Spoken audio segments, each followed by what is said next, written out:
Hello, everyone. I'm Bo from Brutal Commentary, and today I'm going to be breaking down a boxing match for you all. I gotta be honest, this week there are a lot of high profile fights, not just in the UFC with Adesanya versus Piper, but also in the PFL. You have Johnny Eblen versus Brian Battle, an intriguing fight that I'm very much looking forward to as well. And in the world of boxing, we have an absolutely fantastic matchup for the WBC Super Welterweight title. We have the defending champion, the towering inferno, Sebastian Fundora, taking on Keith one-time Thurman. I'm very excited for this fight. This is going to be an intriguing battle because you have Fundora, who, he is the towering inferno. That that nickname is pretty apropos because at 152 pounds, somehow this guy is 6'5" with an 80-inch reach. He dwarfs everybody he fights. Now he's taking on Keith one-time Thurman, the former unified welterweight champion, one of the best fighters, I would say, in that division's history. Now, is he one of the all-time greats? No. And is he the all-time great at welterweight? No. But he's definitely one of the best fighters. I mean, you don't become a unified champion because you're bad, let's be clear. And he's only suffered one loss, and that's to Manny Pacquiao in a very close fight. Now, Keith Thurman is going to be the older man at 37 and pretty inactive, right? He fights like once every few years or so. In fact, you look at his last 5 fights against Danny Garcia, that was 9 years ago. Against Jositio Lopez, 7 years ago. The Pacquiao fight was almost 7 years ago. Mario Barrios, that was 4 years ago, but he did beat Mario Barrios, mind you. His last fight was a year ago against Brooke Jarvis, which he did finish via left hook. So, not as active as Sebastian Fundora, because you look at Fundora's last 5 fights, they are not that far in between, right? His fight against Carlos Uncampo, he fought 3 years ago. His only loss as of recent is to Brian Mendoza, which is his only loss. About almost 3 years ago, where Fundora got caught with a left hook, right hook combination. Since then, got on a 3-fight win streak, beat Tim Tszyu twice. Once was a close decision, the other one TKO, and then he also got Charles Brooker in between those two Tszyu fights. So for Fundora, he's been a bit more active than Keith Thurman, but make no mistake, Keith Thurman still very good, still very elite at his age, and this should be a really good fight. But with that said, let's get down to the breakdown. Starting with Sebastian Fundora. As I said, for super welterweight, somehow this guy is able to make the weight at 6'5". I don't know how. He's an absolute anomaly. And what makes it even stranger is he doesn't really fight that tall all that often. In fact, Fundora, he likes to fight he fights like an inside pressure fighter. He's consistently walking opponents down, throwing volume, working the body. And because of Fundora's height and reach, he creates a really awkward dynamic. Because even when Fundora is close, he's still hitting you from angles most fighters just aren't used to. Fundora's also got really good output. He's got a strong chin. I know his only loss was by knockout, but I mean, it's boxing, right? You're going to get caught one of these days. Nobody can be absolutely perfect unless you're like Floyd Mayweather or something. But Fundora still has a strong chin and a relentless pace. That pace is one of Fundora's biggest weapons.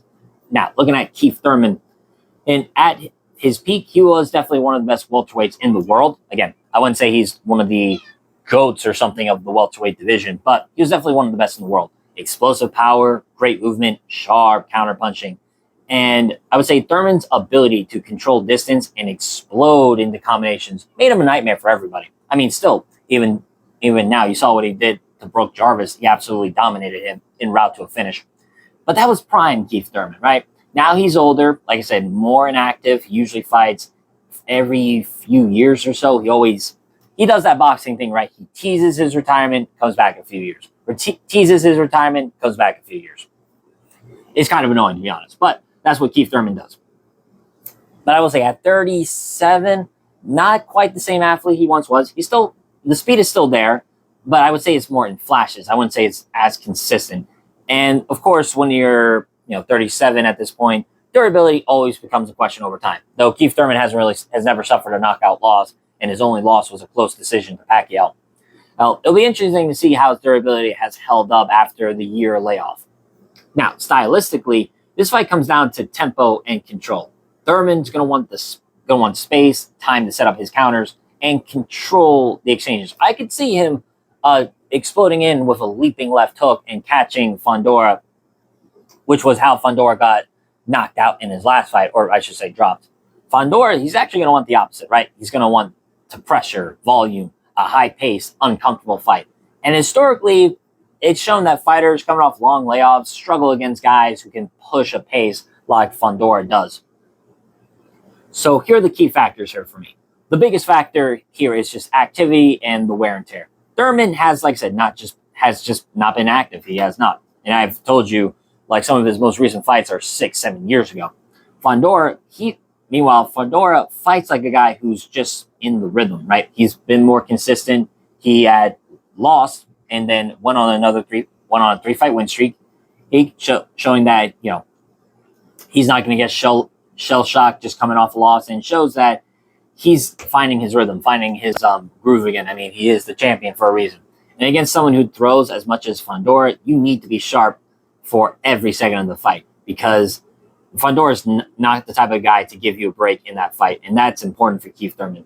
So, for my final assessment, I think Keith Thurman absolutely has the skills to win this fight, and he's talented enough, he's skilled enough. I can see him winning against Fundora. I can see him once again coming off a layoff and not just beating a very skilled fighter in Sebastian Fundora, but winning a belt once again. I will say, out of all the divisions in boxing, besides the welterweight, I think super welterweight's also one of the most talent-stacked divisions in boxing right now, because you don't only have these two, you have guys like Jorno Boots Aarons, just to name in one of the other fighters. This is a very skilled weight class.